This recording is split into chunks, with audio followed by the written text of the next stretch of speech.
My name is Tessa Avermaete. I work at the Division of Bioeconomics at the University of Leuven, and we have been managing the Rustica project. The Rustica project is a 4-year European project bundling forces within Europe and also outside of Europe to develop a circular bio-based fertilizer.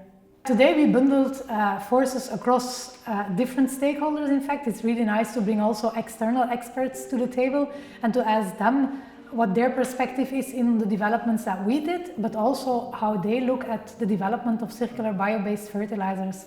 And what you see is, we had a big company like Suez being around the table, but also FAO from the UN, and then also some smaller companies. It's nice to see how we all face the same challenges and that we see some similar opportunities. And when I talk about the obstacles that there are, the challenges that we face in terms of legal and regulatory issues, you see that there's really a need to bundle the forces and to talk also with policymakers, to say where we experience these bottlenecks and also where we see the opportunities to really move forward, because we're not yet there.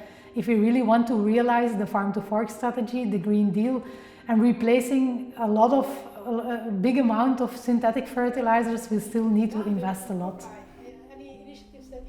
More needs to be done on the field, and that's literally on the field. That is doing tests, but also talk to the farmers, talk to the farmer community, the cooperatives, and get them on board as well to make it realistic. Also involve, that's one of the main takeaways that I have from today as well, involve these big companies as well in the development of bio-based fertilizers. They are interested and they also see what it can bring, also economically could bring, but they also need to work together to really realize the full potential that we would have with bio-based fertilizers. Then also you have a big difference between the challenges between regions, not just within Europe. We had 4 regions in Europe, and then we also had 1 region in Colombia, in Valle del Cauca.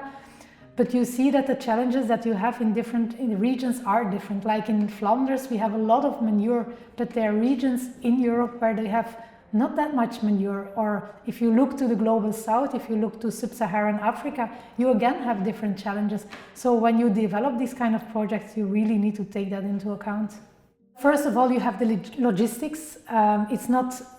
It wouldn't be beneficial to really transport waste for long distances. So you really have to analyze what is there in the region, what are the crops that are relevant in a certain region to work with, what is the waste stream, is it stable? And that's one of the big issues, of course, with bio-based fertilizer.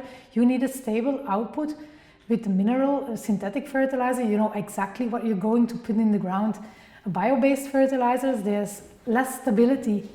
And also the benefits of the bio-based fertilizer that we have developed, they're not really comparable with synthetic fertilizer. We have a product that is a combination of different technologies, also including biochar.